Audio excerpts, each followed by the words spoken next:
Hello, my name is Tanya, and I'm the author of the book, Losing Porsha, We Live Through Our Loss. On today's video, I want to walk you through what I remember the day that Porsha was born. I remember it was on Wednesday, September 3rd, 1980.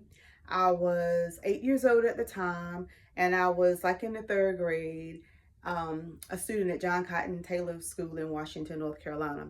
Anyway, I remember that morning my mom waking us up, and she was telling us that she was in labor. And so she called my father because he was working at the hospital at the time. And so he got off work, came and picked us up, took me and my siblings to my grandma's house, and and then he, took her to the hospital.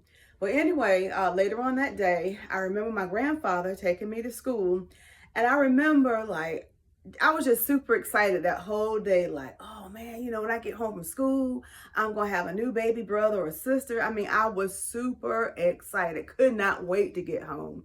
So I remember the bus dropping me and my youngest brother Mike off. And I remember, like whenever it rains, we had to go through the back door. Like on normal days when we get off the bus, we went through the front door. But like on rainy days, we had to go through the back door because we didn't want to, track mud on the carpet that we had. But anyhow, I remember me and my brother Mike, we got off the bus and we literally like raced each other through the back, to the back door. And, and we could hardly wait to find out what my mom had. And I remember asking my brother Pete, like, what did mom have? What did mom have? And when he said that mom had a little girl, but she died, I think I just literally went numb. Unbelievable. Wasn't expecting it. Shocked, hurt, confused. What in the world happened, Just unbelievable. Because I remember me and my brother used to talk about what we was going to do for the baby and we was going to do this and we was going to do that, and just super excited. And then, to be hit with that, it was just shocking, numbing, unbelievable. And I remember, later that day, like I said, it was raining. And I remember, we had like a bad thunderstorm. And I remember my siblings and my father, we all, went in the room and just kind of, laid on the bed and just kind of waited until the storm passed. And then I remember him taking, taking us, back to my grandparents' house so he could go back to the hospital, to be with my mom. But it was just shocking. And it's like when something just take you, something that's totally unexpected, you like, what in the world, where did that come from? And I guess I'm the type of person, when I get really shocked about something, I just kind of just go numb, or just I guess it's all like sinking in, settling in. And my mom was in the hospital, she wasn't there to comfort me, and I guess we were just all just shocked and dazed. But anyhow, long story short, so I remember, so that happened like on a Wednesday. And I remember that evening, my father took us to our grandparents' house. He went back to the hospital. And then, and I want to say we probably missed school that Thursday. And I remember that Friday, my mom came home from the hospital.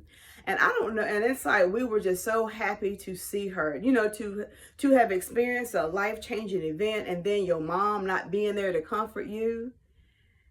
And I don't know. I know that sounds selfish, but as a child, you don't be thinking about that. You just be kind of like thinking about yourself.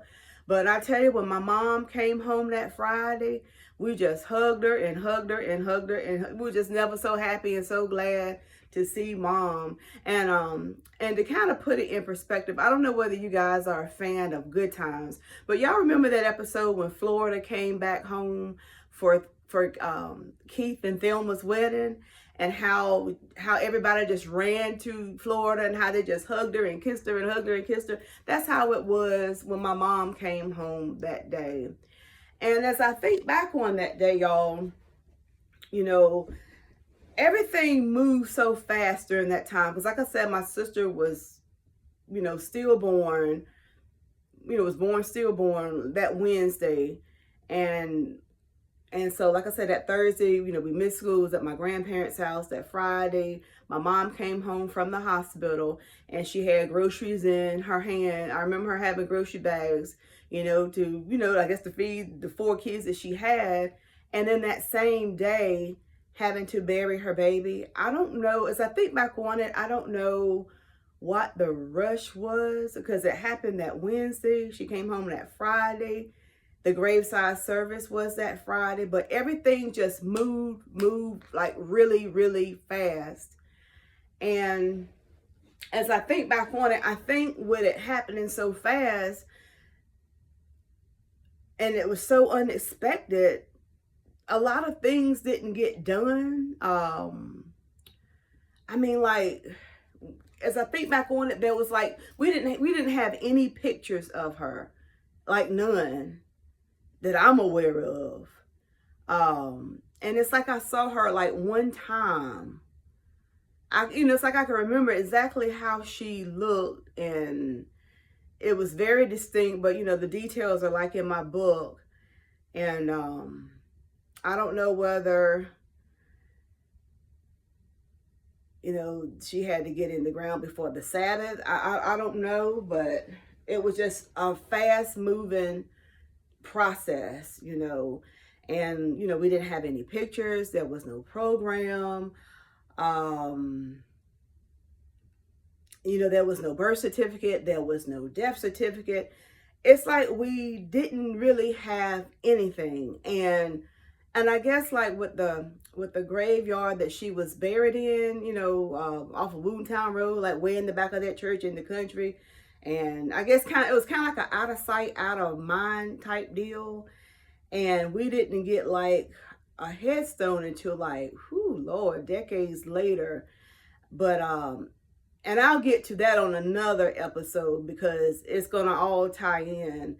But I guess the long and short of it was, I was greatly impacted by my baby sister that I had only seen one time. And that was like really, it's almost like she didn't even exist, because like I said, there was no birth certificate. There was no death certificate. We didn't have any pictures. We didn't have any programs. There was no grave marker, but yet it really impacted my life for years. And like as a young child, you kind of like be wondering like, I wonder like would we have been close, or how she would have looked, or just be kind of like wondering all kinds of questions. And then one day I made a decision, and I'm like, you know what? It ends today. I'm going to do some research, and I'm going to dig and dig and dig and dig and dig until I find some answers. And all praises be to God. I did, and I did. And I'll talk more about that on the next video. All right. Thank you for joining me, and I will get back with you next week. All right. That's it for now. Bye-bye.